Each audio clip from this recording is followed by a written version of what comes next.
বন্ধুরা, কেমন আছো তোমরা? আশা করছি বেশ ভালোই আছো, আমরাও ভালোই আছি। আর গরমটা একটু কমেছে, মাঝে মাঝে তো বৃষ্টিটা দিচ্ছে, আর তার কারণে একটুখানি সেই প্রচণ্ড দাবদাহ থেকে এখন একটু রেহাই পেয়েছি। গরম থাকলেও কিন্তু বেশ ভালো লাগছে, কারণ আমরা সেই পরিবেশ থেকে আমরা অন্য পরিবেশে এসেছি। কারণ এখন ছুটির মধ্যে দিয়ে আমরা যাচ্ছি, তো বাড়িতেই রয়েছি, বেশ ভালোই কাটছে। কিন্তু আমার যে একটা ভালো লাগার একটা জায়গা রয়েছে, সেই জায়গায় কিন্তু এখনও পর্যন্ত যাওয়া হয়নি, ছুটি প্রায় শেষের মুখে। তো ভাবছি যাওয়ার প্ল্যান রয়েছে, তো তোমরা দেখতে থাকো, আশা করছি বেশ ভালো লাগবে।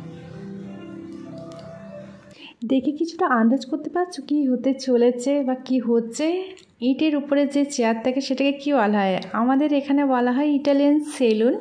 অনেক ভালো ভালো এখন বেরিয়েছে যে পার্লারগুলো, তো সেগুলো না গিয়ে এখন ইটালিয়ান সেলুনের উপর তোমার দাদাভাই তার রূপচর্চা করছে।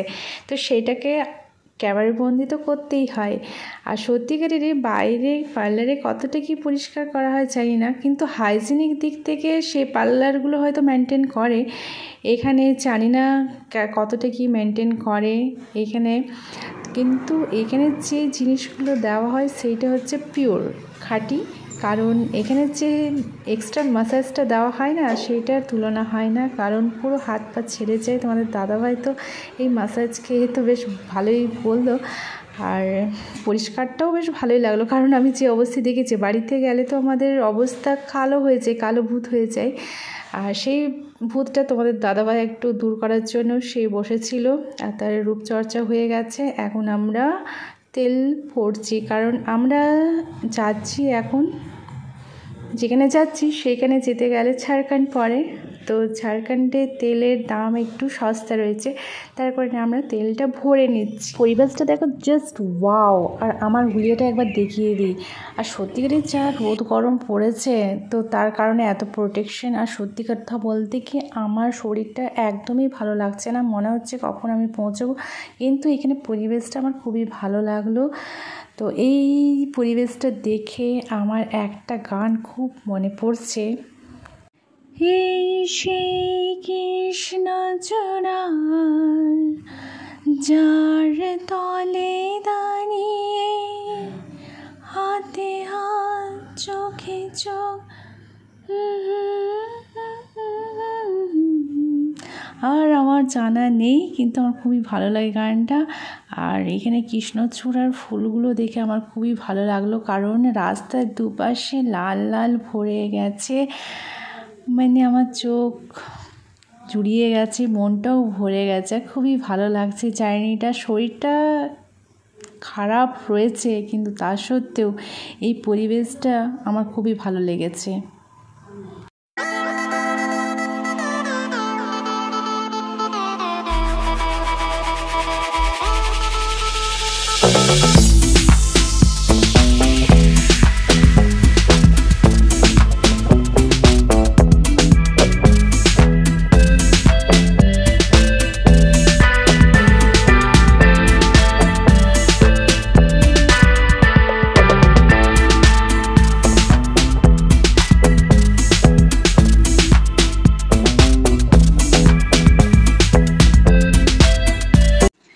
দোকানে দাঁড়িয়ে মিষ্টি নিয়ে নিলাম, আর আমরা ভেবেছিলাম রোদ ওঠার আগে আমরা বাড়ি পৌঁছে যাবো, কিন্তু অনেকটাই বেলা হয়ে গেল।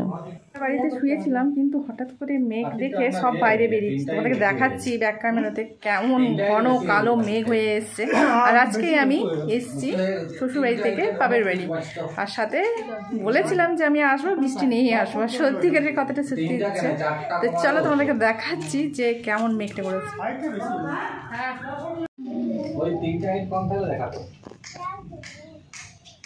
বিশাল কালো মেঘ, সবাই বাইরে বেরিয়ে গেছি।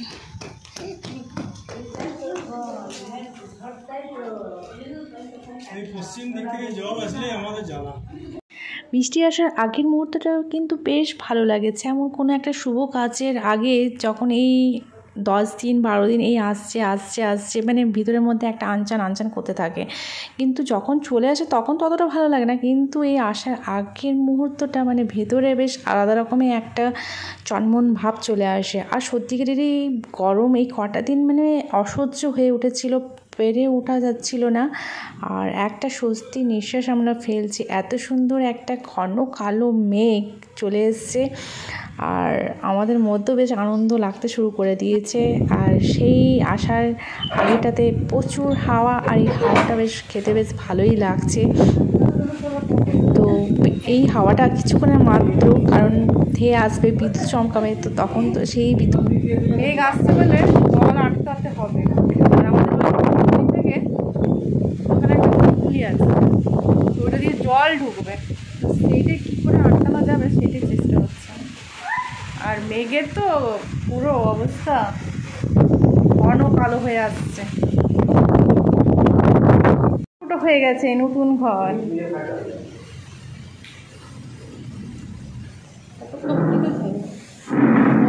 ওই যে উপর থেকে জল চুইয়ে চুইয়ে পড়ছে।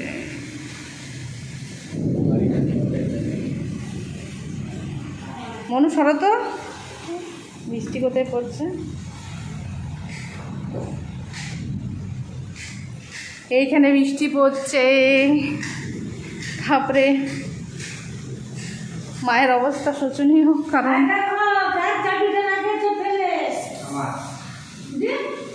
এই ঘর থেকেও পড়ছে,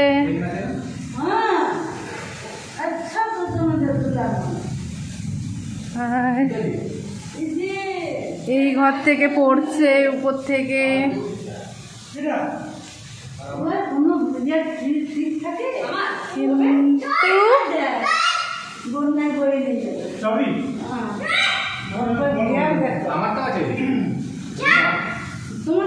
ধারায় বৃষ্টি পড়তেছে।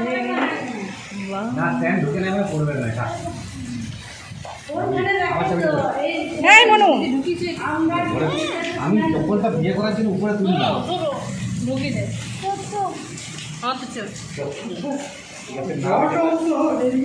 গ্রীষ্মকালে এইরকম বৃষ্টি বেশ ভালো লাগে। পানি পানি হোকে জানলা খুলে বৃষ্টি দেখতে বেশ ভালো লাগে। আর এই ভালো লাগাটা হচ্ছে অন্য লেভেলে। আর যেটা বললাম যে আমাদের নতুন বাড়ি ফেটে গেছে, তা কিন্তু নয়, কারণ এখনকার বৃষ্টি এই মানে গ্রীষ্মকালের যে বৃষ্টিটা হয় সেটা কালবৈশাখী তো।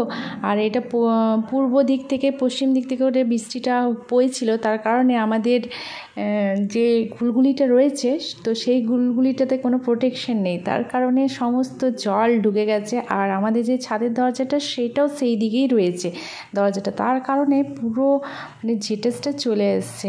আর বাড়িময় একেবারে জল হয়ে গেছে, সেটাকে ধোয়া মোছা করতে করতে মানে আমরাই ন্যাকড়া হয়ে গেছি। আর দেখতে পাচ্ছ কি হারে বৃষ্টি পড়েছে, সব জায়গায় জল দাঁড়িয়ে গেছে। আর বৃষ্টিতে আমাদের সবারই খুব মজা লাগছে। কিন্তু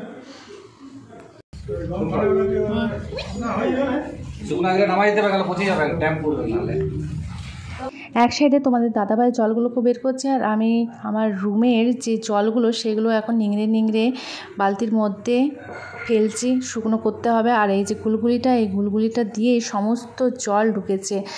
আর আমরা ভেতর থেকে কিন্তু ব্যবস্থা নিয়েছিলাম, কিন্তু তা সত্ত্বেও বাইরের থেকে কোনো প্রোটেকশন নেই, তো সেই রকমভাবে তো পরিকল্পনাভাবে করা হয়নি, তার কারণে সমস্ত জল এখন ঢুকে গেছে। এইগুলোই এখন আমরা পরিষ্কার করছি, সবাই সব দিকে লেগে পড়ে আছে। এত ঘরে জল পড়েছে কি আর বলবো, ওই ঘর এই ঘর সব, আর ভেতরে মানে সবগুলো এখন ক্লিন করলাম। আর এইটা তো পুরো জলে ভর্তি ছিল, পুরো ক্লিন করলাম, বেশ শুকনো লাগছে। আর বাইরে পরিবেশটা ওয়াও, মানে সেই লেভেলের লাগছে, একদম আকাশ পরিষ্কার, বৃষ্টি নেই, আর পরিষ্কার আকাশ দেখতে কি ভালোই লাগছে। মনে হচ্ছে যে সব কিছু ধুয়ে মুছে পরিষ্কার করে দিয়েছে। যেমন আমরা বাড়িতে মোছা দিলে যেমন হয় সেই রকমই আমাদের জমিগুলো সেই রকমই লাগছে। কতটা বৃষ্টি হয়েছে, বেশ ভালো ওগুলোতে জল জমেছে। क्या अच्छा है মিষ্টি দেখাও তো, ভেঙে ভেঙে আসো, মানে খেলাও। ভালো লাগে তোমার বৃষ্টি? হ্যাঁ, তো তোমার বৃষ্টি ভালো লাগে? বসা বসা একটু খেলে আসো।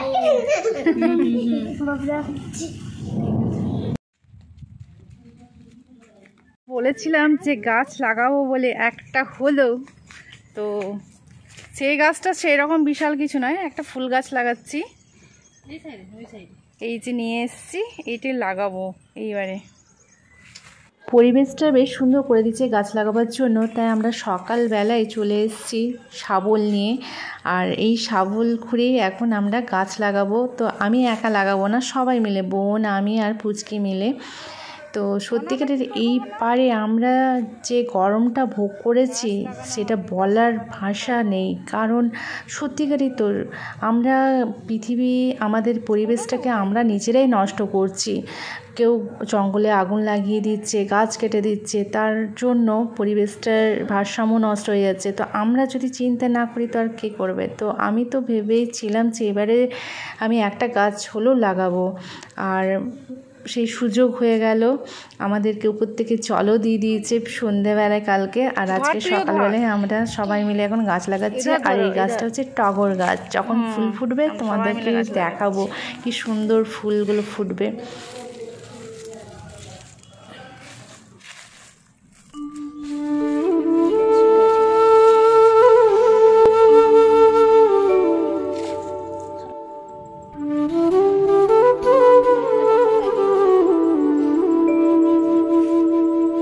ভালো লাগার জায়গাটা হচ্ছে এখানে, মানে আমার বাবার বাড়ি, যেটার জন্য আমার মনটা খুবই ছটফট করছিল। কারণ সে একটা দিনের জন্যই বা কয়েকটা ঘন্টা মিনিটের জন্য যদিও আসি, তো সেটাই আমার কাছে অনেকটা স্পেশাল। আর এটার জন্যই আমি এত ছটফট করছিলাম যে আমার এখনও আনকমপ্লিট রয়েছে যাওয়াটা। সত্যিকারেরই ভালো লাগার একটা জায়গা। প্রত্যেকটা মেয়ের কাছে এটা হচ্ছে সোহাগের জায়গা, আবদারের জায়গা, আনন্দের জায়গা। মানে নিজের মতো করে সে কাটাতে পারবে যে কটা দিন সে বাবার বাড়িতে থাকবে। স্বর্গ তো দেখিনি, কিন্তু মনের অনুভব থেকে, চোখ থেকে আমরা যা অনুভব করি স্বর্গটা খুবই সুন্দর জায়গা হবে। তো মেয়েদের কাছে সেই সুন্দর জায়গাটা হচ্ছে মানে আমাদের পৃথিবীর মধ্যে এই বাবার বাড়িটা। তো এই কটা দিন রয়েছি, এখন তাদের সাথে সময় কাটাতে চাই। কারণ খুবই ভাইটাল টাইম, খুবই গুরুত্বপূর্ণ। কারণ তাদেরও বয়স হয়ে গেছে, আমাদেরও আস্তে আস্তে হচ্ছে, তাদের হাতের সময় কম, আমাদেরও হাতের সময় কম। তো এই জিনিসটাকে আমরা মিস করতে চাইছি না। তো যেন জমি যে কটা দিন রয়েছি তাদের সাথে কাটাতে চাই। তো এইগুলো কিন্তু ছেলে মানুষরা বুঝতে চাইবে না, কারণ তারা তো নিজেদের ছোটো থেকে বড় পর্যন্ত তাদের তো কোনো চেঞ্জ নেই, একই জায়গায় থাকে। কিন্তু মেয়েদেরকে তো একটা বাড়ি থেকে অন্য বাড়ি যেতে হয়, তারা এই জিনিসটা বুঝবে না। সেটা মেয়েদের দুঃখটাই বোঝে। তো ব্যাস, এখানে আমার ব্লগটা শেষ করছি। তোমরা ভালো থেকো, সুস্থ থাকো, আর আমার পাশে থেকো। বাই।